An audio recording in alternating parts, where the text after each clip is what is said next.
Langsung saja, mari kita mulai penjelajahan mendalam kita kali ini. Ya, selamat datang kembali semuanya. Bagi Anda yang mendengarkan, kami tahu betul tipe pembelajar seperti apa Anda ini. Anda bukan tipe orang yang sekedar membaca judul berita lalu merasa sudah tahu segalanya. Tentu, mereka pasti butuh yang lebih dari sekedar permukaan. Betul sekali. Anda mencari makna, Anda mencari konteks. Dan hari ini, misi eksplorasi kita punya fokus yang sangat tajam ya. Fokus tunggal yang ternyata sangat berlapis ya. Iya. Kita akan membedah tumpukan sumber teks yang Anda kirimkan, yakni teks asli berbahasa Arab dari Al-Quran, hanya untuk mengeksplorasi satu diksi spesifik. Satu kata saja. Benar, yaitu kata tinggi atau segala hal konsep yang berkaitan dengan ketinggian dan elevasi. Dan jujur saja, satu kata sederhana ini maknanya wow, sangat dalam. Tapi sebelum kita melompat lebih jauh, izinkan saya menyela sebentar untuk mengatur ekspektasi Anda yang sedang mendengarkan. Silahkan, ini penting. Sangat penting bagi kita untuk menetapkan fondasi dari sesi bedah materi hari ini. Karena sumber materi yang Anda berikan ini adalah teks keagamaan sentral, kita akan membedahnya secara sepenuhnya netral dan objektif. Jadi bukan sesi doktrinasi ya? Sama sekali bukan. Sesi ini murni merupakan analisis tekstual, filosofis, dan linguistik. Kami tidak mewakili pandangan teologis manapun. Tugas kita di sini hanya menyampaikan gagasan dari teks ini. Untuk melihat bagaimana ide tentang ketinggian ini mencakup berbagai dimensi kehidupan kita. Tepat sekali. Dari ranah ketuhanan sampai kritik sosial. Oke, mari kita bedah ini. Kalau kita pikir-pikir, bagaimana dunia modern tempat kita hidup sekarang mendefinisikan ketinggian? Pasti selalu diukur dengan angka material. Nah, iya. Siapa yang punya gedung pencakar langit paling menembus awan? Atau berapa digit angka di saldo rekening Anda? Atau seberapa cepat Anda memanjat hierarki jabatan di kantor. Betul. Kita ini kayak masyarakat yang terobsesi secara literal untuk terus mendaki ke atas. Tapi, nah ini menariknya, ketika kita membuka lembaran teks dari materi ini, definisinya dijungkir balikan secara total. Teks ini membongkar habis obsesi kita. Mari kita masuk ke dimensi pertama, yaitu ketinggian absolut. Dalam literatur ini, tinggi digambarkan sebagai hierarki puncak yang sama sekali tidak bisa disentuh. Apalagi dilampaui. Ya, apalagi dilampaui. Dalam dokumen yang kita telaah ini, sifat tinggi dalam skala mutlak secara eksklusif dikunci sebagai atribut Tuhan. Tidak ada yang membaginya. Bisa ditunjukkan teks aslinya? Mari kita lihat kutipannya. Di surah Al-Hajj disebutkan, wa annallaha huwal aliyyul kabir. Oh, begitu bunyinya. Lalu terjemahannya? Terjemahannya adalah, dan sesungguhnya Allah, dialah yang maha tinggi lagi maha besar. Maha tinggi. Ya. Lalu, ada lagi deskripsi tata ruang kosmik yang sangat menarik di surah Ghafir yang berbunyi Rafi'ud darajati dzul arsh. Yang berarti? Artinya, yang maha tinggi derajatnya, yang memiliki arsh. Tunggu sebentar, kalau ngomongin arsh, mungkin ada dari Anda yang bertanya-tanya, apakah ini semacam tahta fisik raksasa di atas awan? Pemahaman itu kurang tepat kalau kita melihat analisis linguistiknya. Arsh di sini sering dipahami sebagai metafora kekuasaan tertinggi, puncak dari segala ciptaan. Jadi bukan sekedar kursi kayu raksasa? Bukan. Yang menarik di sini adalah, ketika teks ini menyebut maha tinggi, ini sama sekali bukan tentang koordinat geografis, bukan tentang sesuatu yang posisinya 1000 km di atas kepala kita. Jadi ini lebih tentang posisi yang mengatasi hukum fisika itu sendiri? Betul.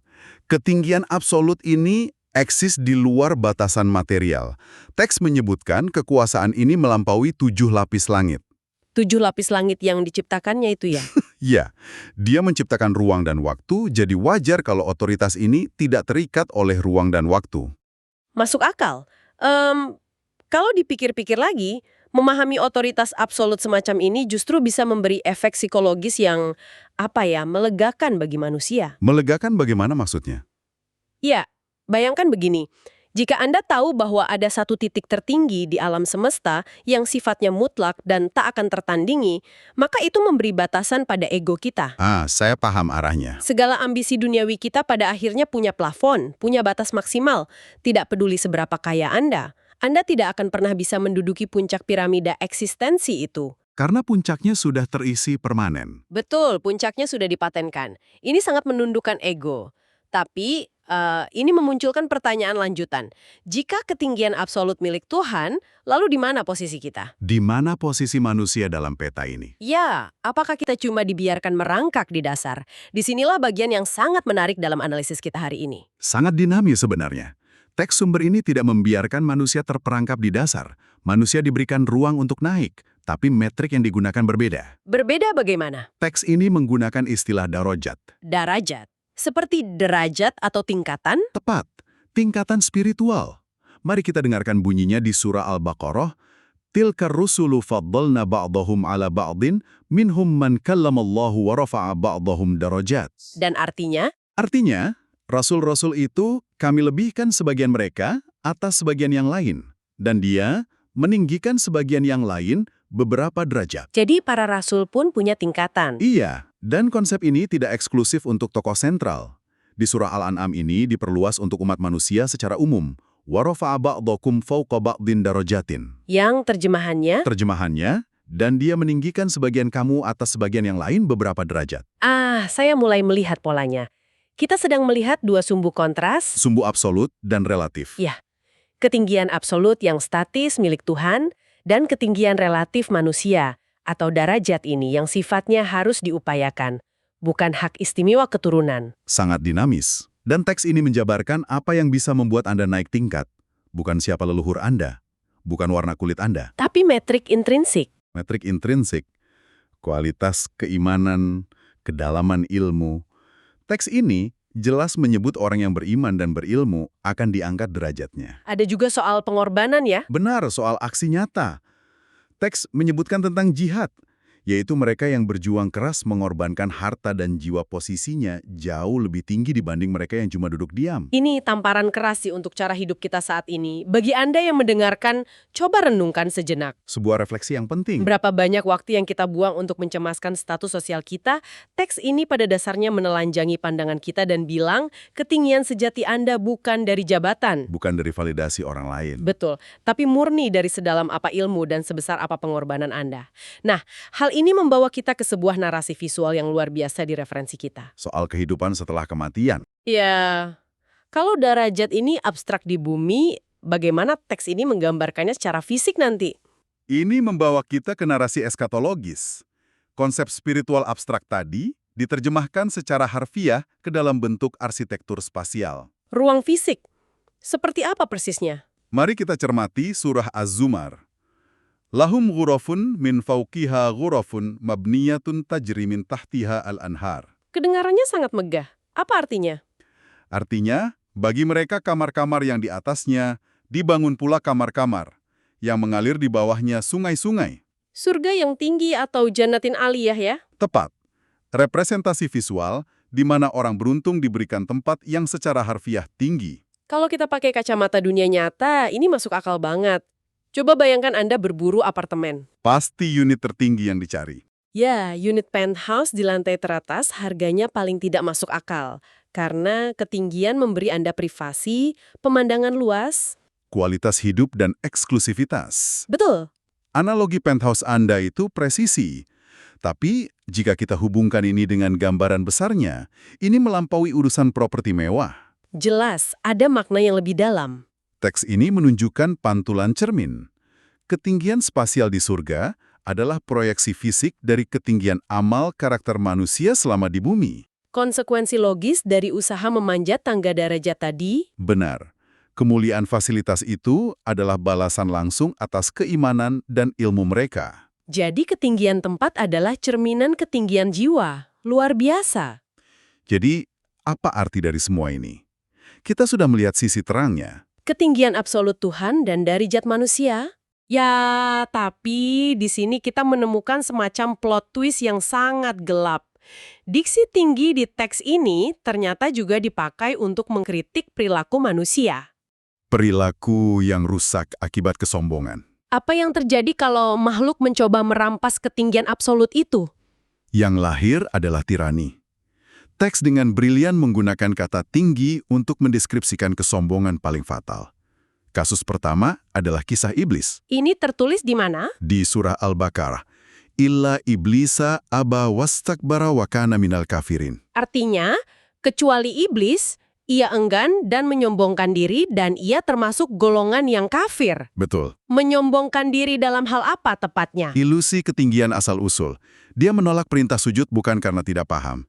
Dia merasa unsur penciptaannya, yaitu api, lebih superior. Merasa lebih tinggi secara genetis dibanding Adam yang dari tanah? Ini manipulasi elevasi. Dia berhalusinasi pantas dapat posisi tinggi tanpa mau tunduk pada otoritas absolut. Semacam arogansi rasial gitu ya? Tapi kita punya kasus kedua yang bentuknya jauh lebih brutal dan literal di sejarah manusia. Kisah Fir'aun. Ya, Firaun ini tidak cuma merasa tinggi secara status sosial, secara zalim, dia bahkan bikin proyek arsitektur fisik untuk menantang langit. Kesombongan tirani yang luar biasa. Surah Ghafir merekam ini. Waqala Fir'aunu lahaman ibni li sorhan la'alla ablughul asbabas samawati fa'attali'u ila ilahi Musa. Wah, ini ambisius sekali. Apa terjemahannya? Dan berkatalah Fir'aun, "Hei Haman, buatkanlah bagiku sebuah bangunan yang tinggi, supaya aku sampai ke pintu-pintu langit, supaya aku dapat melihat Tuhan Musa." Ini terdengar konyol sekaligus tragis ya. Sangat tragis. Firaun, seorang manusia fana, mencoba menggunakan instrumen batu bata dan lumpur untuk membangun menara demi menggapai Tuhan. Dia gagal total memahami dimensi ketinggian absolut yang kita bahas di awal. Dia pikir Tuhan ada di koordinat awan. Dia pikir bisa dicapai dengan tangga material yang panjang. Dia kira tumpukan batu bata bikin dia makin dekat dengan Tuhan. Padahal, dia cuma makin terjebak gravitasi dan egonya. Sebuah ironi yang pahit. Bagi Anda yang menyimak, kisah Firaun ini potret sempurna dari ilusi ketinggian palsu. Menggunakan materi untuk menutupi jiwanya yang kerdil. Benar sekali. Nah, tapi bagaimana teks ini membuktikan secara fisik kepada manusia bahwa menantang otoritas absolut itu mustahil? Teks ini ternyata repot-repot bicara soal alam semesta. Astronomi dan geologi. Karena alam semesta difungsikan sebagai bukti visual, teks tidak ingin manusia cuma menebak-nebak skala ketinggian absolut. Jadi, dipajang langsung di atas kepala kita. Persis. Di surah Az-Zariyat ada pernyataan kuat, "Was-samaa'a banainaha bi'ayadin wa inna lamusi'un." Artinya, Dan langit itu kami bangun dengan kekuasaan kami, dan sesungguhnya kami benar-benar meluaskannya. dan ada juga soal gunung ya. Iya, gunung-gunung atau rawasia diciptakan menjulang tinggi sebagai pasak kokoh penyeimbang bumi. Jadi penyebutan bintang, langit luas, dan gunung raksasa ini bukan kebetulan. Sama sekali bukan. Ada desain argumen psikologis yang krusial. Biar saya tebak, tujuannya untuk menghancurkan ego kita kan? Coba ingat kapan terakhir kali Anda menatap Bima Sakti di langit malam yang gelap? Atau berdiri di kaki gunung yang sangat tinggi. Ya, perasaan apa yang muncul? Anda merasa kecil, seukuran debu. Alam semesta raksasa ini sengaja didesain untuk meremukan ilusi kesombongan macam Firaun tadi. Berhenti mencari ketinggian lewat materi. Betul, kembalilah mencari ketinggian di ranah spiritual, yaitu darajat. Wow, ini benar-benar perjalanan yang padat. Mari kita rekap sedikit peta wilayah yang sudah kita jelajahi. Silakan. Ketinggian absolut adalah hak paten milik Tuhan, sementara kita, manusia, diberikan ketinggian relatif, darajat, yang harus kita perjuangkan lewat ilmu dan amal. Yang puncaknya berbuah fasilitas tinggi di surga. Iya, dan bukan mewarisi kesombongan genetik seperti iblis, atau menyusun batu bata material seperti Fir'aun. Semuanya akan jadi debu di bawah skala kosmik. Rangkuman yang solid. Dan ini memunculkan pertanyaan penting. Apa itu? Sebuah pemikiran provokatif untuk Anda yang mendengarkan. Di era modern ini, kita secara konstan diajarkan untuk memanjat. Memanjat karir, memanjat jumlah pengikut di media sosial. Status sosial. Tapi tanyakan pada diri Anda, apakah Anda sedang membangun derajat spiritual sejati yang mengangkat nilai kemanusiaan Anda? Ataukah ini yang bahaya? Tanpa sadar Anda sedang sibuk membangun menara Fir'aun Anda sendiri? Mencari ketinggian palsu yang pada akhirnya akan runtuh oleh waktu. Sebuah pertanyaan yang sangat menohok.